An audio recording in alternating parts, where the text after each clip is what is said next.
Hey everyone, welcome back to Corporate Decoder, the place where we decode the corporate world, one filing at a time. Today we're diving into Leidos Holdings, and let me tell you, this isn't your average government contractor snooze fest. We're going to uncover the story behind their record revenues, a bold new strategy they're calling North Star 2030, and some interesting board shakeups. Buckle up because this report has it all. Leidos had an amazing fiscal year. Revenues increased by almost 8% to a record $16.7 billion. Not only that, but 2024 was their best growth year since 2020. This gives them the financial flexibility to grow and increase shareholder value. They're implementing their new North Star 2030 growth strategy, which has come from deep strategic thinking. The domestic and geopolitical megatrends are coming true faster than they predicted. Speaking of navigating a complex global environment, they're welcoming Tina Jonas to the board. Her experience in financial management, risk assessment, and strategic planning will be invaluable to Leidos as they continue to grow. But as they welcome in the new, they say goodbye to the old. Bob Koverick, Surya Mohapatra, and Susan Stolnecker are retiring. All the stockholders are invited to the annual meeting of stockholders. It's going to be held at their office in Reston, Virginia on May 2nd. There are 5 proposals to vote on, including electing the 10 directors. The board recommends you vote for each nominee. They're also recommending that you support the compensation of their named executive officers. Lastly, they recommend that you ratify the appointment of Deloitte and Touche as their independent registered public accounting firm. So why is the board recommending you support these nominees? Well, they believe that the nominees have a broad range of experience and knowledge that will benefit the company. All of the nominees are elected each year, which keeps them accountable. Let's meet the nominees. First up is Thomas Bell, the Chief Executive Officer. Then we have Gregory Dahlberg, David Fubini, Noel Gear, and Tina Jonas. Rounding out the list are Harry Kramer, Gary May, Nancy Norton, Patrick Shanahan, and Robert Shapard. The board is committed to making sure it stays diverse and has the skills to oversee the company's success. And what skills are those? Senior leadership experience, financial expertise, innovation technology, and cyber expertise, international business experience. Experience with public companies, government and military experience, risk management, and human capital management. There's also a retirement age of 75 for independent directors as well. The board has a good balance of independence, age, and tenure. 91% of the board is independent, the average age is 66, and the average tenure is 6.6 years. They also want to make sure they stay engaged with you, the stockholders. Management routinely engages with investors at conferences and other forums. During the year, they engaged with stockholders owning 56 million of their shares. That's 84% of their top 20 stockholders.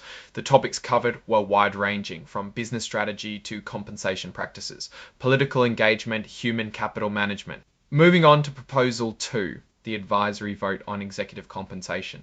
The board wants you to support this because they claim their executive compensation programs are designed to align the interests of senior management with stockholders, tying their potential compensation to hitting financial performance goals. How exactly does this work? Their short-term incentive plan incorporates financial performance metrics like adjusted EBITDA margin, which accounts for 40%, operating cash flow 30%, and revenue, which is 30%. These are all intended to closely align their compensation with how stockholders assess the company's performance. There's also a modifier based on personal goals and behaviors. If the EBITDA is below 70% of the target, there's no payout. As for the long-term incentive plan in 2024, our long-term incentive program introduced cumulative adjusted EBITDA as a new metric. It replaced revenue. This is designed to encourage the acquisition of high-quality contracts over an extended period. Here's the pay scale. If they achieve the threshold, the payout is 50%. Target gets them 100%, and maximum gets them 200%. So they think you should support it, but you should always read the details and decide for yourself. Our next topic is Proposal 3, the ratification of appointment of independent registered public accounting firm, and the board of directors recommends stockholders vote for the ratification. Looking at the numbers, total fees were up slightly from $7,481,100 in 2023 to $7,522,800 in 2024. Audit fees were $7,522,800. This is the money They paid to Deloitte, the member firms of Deloitte Touche Tohmatsu Limited. Next up is Proposal 4, approval of amendment to Certificate of Incorporation to clarify rights of stockholders to call a special meeting. The board recommends that you support this proposal because the amendment clarifies the rights of stockholders to call special meetings. The amendment does not eliminate or change stockholders' current rights under the bylaws. Lastly, there is Proposal 5, approval of amendment to Certificate of Incorporation to limit liability of officers as permitted by law. Why does the board recommend you support this proposal? Because the amendment limits liability of officers as permitted by law, and this exculpation aims to help attract and retain officers. Let's talk ownership. The Vanguard Group owns 12%, just beating BlackRock's 9.6%. Looking at the named people, Thomas Bell owns 29,507. Gregory Dahlberg owns 20,578.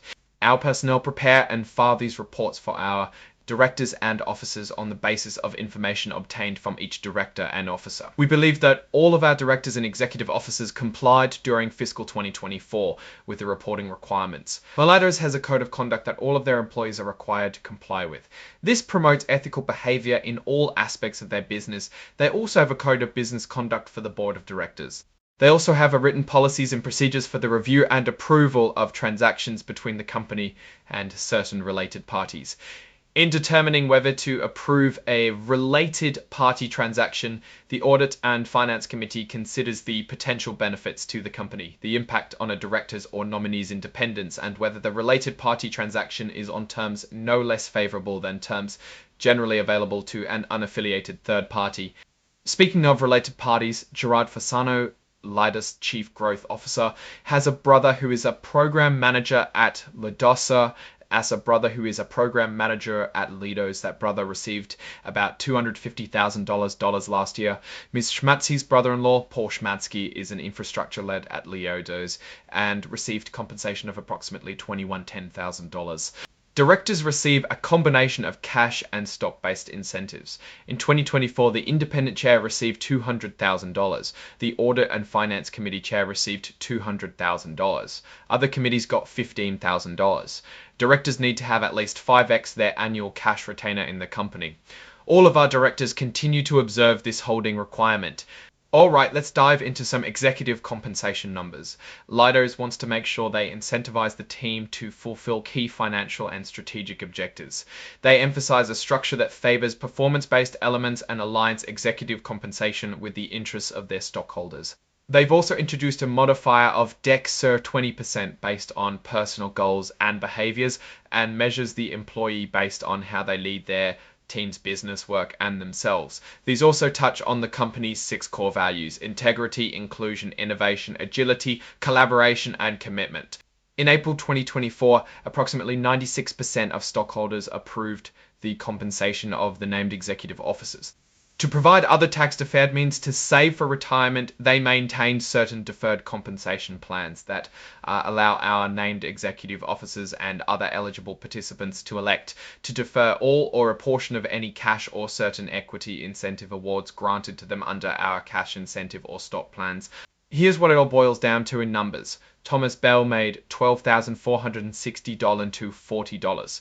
Christopher Cage made $4,494,721 $4,721. Daniel Antle made $3,721 and Oz $157. Third and integer Welp E Kajan and ECT Id Olin $494,027. And Gerard Fasano got $3,573.49. This table compares pay versus performance and prescribes a method to calculate compensation actually paid.